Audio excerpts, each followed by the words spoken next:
commencement matter that I have raised is the issue of the proposed Metrolink service.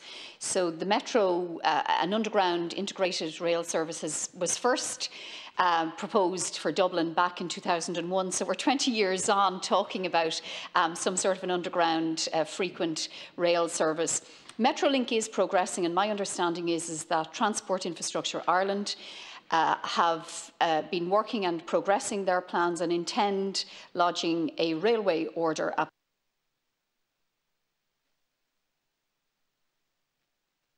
that will deliver. I was going to say, yeah. Do you want me to start, or come on?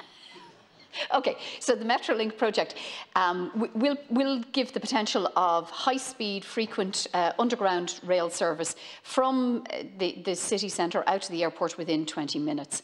It's a hugely important project, and it is one that I am supportive of. However, I think we need to, and the reason I raise this in the Seanad is because the TII are progressing with their project, and I want to acknowledge the public consultations that they have engaged in and conducted during COVID, albeit over Zoom. But the project will run all the way from, at the moment, St Stephen's Green, from Charlemont actually, Stephen's Green, out through O'Connell Street, where it potentially will have an exit onto our National Monument site at Moore Street and O'Connell Street, up onto the Mater, just by the Mater campus and on Berkeley Road, where it will have an entrance on the park there at Berkeley Road and Eccles Street, on further then to Crossguns Bridge in Glasnevin, where there is a proposal to have a station, a very significant train station, demolition of some retail and the historic Hedigans pub, but also it is going to run under residential properties from there at Dalcassian up over under Botanic Road and Movie Road to Griffith Park, and then beyond there to Albert College Park, where there is a proposal for an overground shaft, and then beyond that to Ballymun, Collins Avenue and beyond. And it does have the potential to open up lands beyond Ballymun for housing and other regeneration. So there is a lot of positives in this project, but there are a couple of concerns, Minister, that I'd like you to address. And I suppose the first one is this.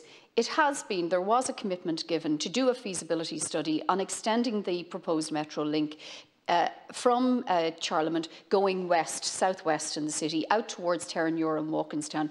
And I believe that it would be important that that feasibility study is completed before any railway order application is made. Secondly, I've described the route. And it is a very long route, significant residential communities along that route, also commercial properties and community facilities along the route. When Metro North was being proposed, I worked with the residents from the Griffith Avenue and District Residents Association, and the government at the time appointed an independent expert to support residents to engage in the process. It is critically important that an independent expert is appointed as soon as possible to support residents in this project. And Minister, I draw your attention to the fact that residents are already receiving letters asking them to engage in the process, and it's not fair to ask residents to engage in a process where they don't have any independent expert support. It is a huge project. The estimates are it will be in the region of €3 to €5 billion, and residents are not equipped, and property owners along this line are not equipped, no matter how well-intentioned they are, to engage in a project and a process this significant without the support of independent expert and advice. Gora Mulgith. Thank you, Senator Fitzpatrick. Minister, you're very welcome to the House. Thank you very much. Thank you, Senator. And on behalf of my colleague, Minister Ryan, I thank the Senator for the opportunity to address this issue in the House today. As the House is aware, Government is committed to a fundamental change in the nature of transport in Ireland, and part of that change is about investing in major public transport infrastructure projects such as Metrolink in Dublin. Investing in public transport benefits citizens through making it easier to travel to where they want to go. It benefits the environment through providing low-carbon alternatives to the private car, and it benefits the economy through reducing congestion and making it easier for people to access jobs. And I'd like to think that this House recognises those benefits and will work with Government as we look to make these hugely important improvements to our transport system. But obviously at local and community level there will be varying opinions and impacts about aspects of certain projects. And one way of addressing these opinions and impacts is ensuring that people have the opportunity to voice them, is to ensure that our state agencies put in place the type of extensive and inclusive consultation processes like we've seen happen with Metrolink. This is a massive project, probably the largest ever seen in the state, and it's one that's been through extensive non-statutory public consultation to date. Consultation processes that have examined all aspects of the proposal, from the route itself, to the type of service, to the location of stations, to how it links up with the rest of the public transport network. Projects like Metrolink benefit from that type of extensive public consultation. Metrolink certainly has, and we've all seen how aspects of the project have changed as the consultation periods took place during 2018 and 2019. Those consultations have informed the development of the project's preliminary business case, which was in recent weeks submitted to the Department of Transport for its review under the Public Spending Code. As that review kicks off, work is continuing on developing all the necessary environmental assessments and planning documentation.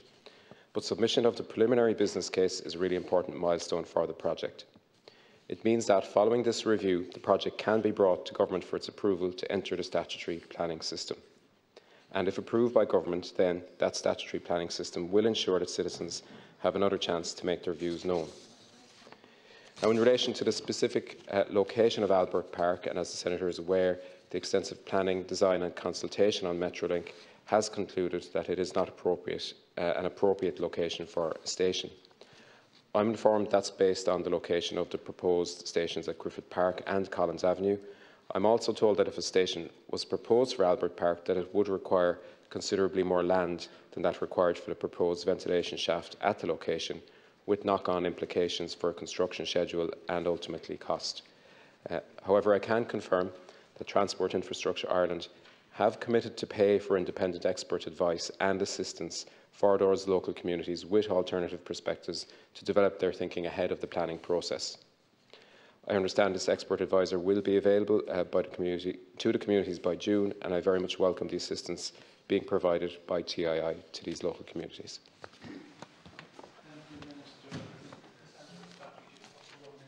Okay, Gurmagad, Minister, and I appreciate your response. I think it's important that we note, you said yourself, this is going to be the biggest infrastructure project in the history of the state. The Metro was built back in London in 1863, in Paris in 1900, and in New York in 1904. They're over 100 years old. We're building infrastructure that is going to be here for decades to come. It is going to be here in 100, 150, 200 years. So I would ask you, Minister, to go back to TII on the issue of the Albert College site.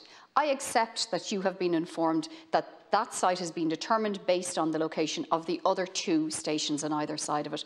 But I really do urge you, Minister, to go back to TII and ask them to engage in looking at the Griffith Park site, the Collins Avenue site and the Albert College site. Don't shortchange the community in Ballymun and in Glasnevin by giving them an overground shaft as opposed to a station. The people of Ballymun and the North Side deserve a station as much as anybody else, and I urge you, Minister, to go back and ask them to look at that element, but also to complete the feasibility on the southwest route prior to going to a railway order application. Gurmagad.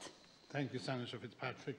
Minister, you've up to a minute to reply. Thank you. Yeah, the studies undertaken for the emerging preferred route alignment identified that stations close to Collins Avenue and at Griffith Park were appropriate station locations.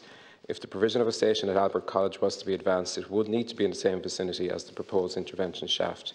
But as noted at a recent meeting with residents groups and local representatives, this will require a larger permanent land take than for the intervention shaft.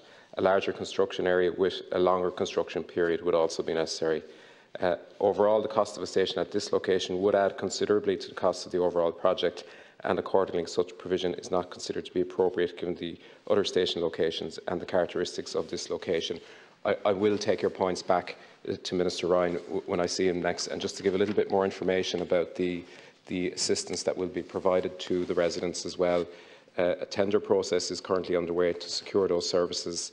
The final return date for the closing stage of the independent expert competition is May the 17th, and this will be followed by a short evaluation period, and the independent expert will be appointed as early as possible in June.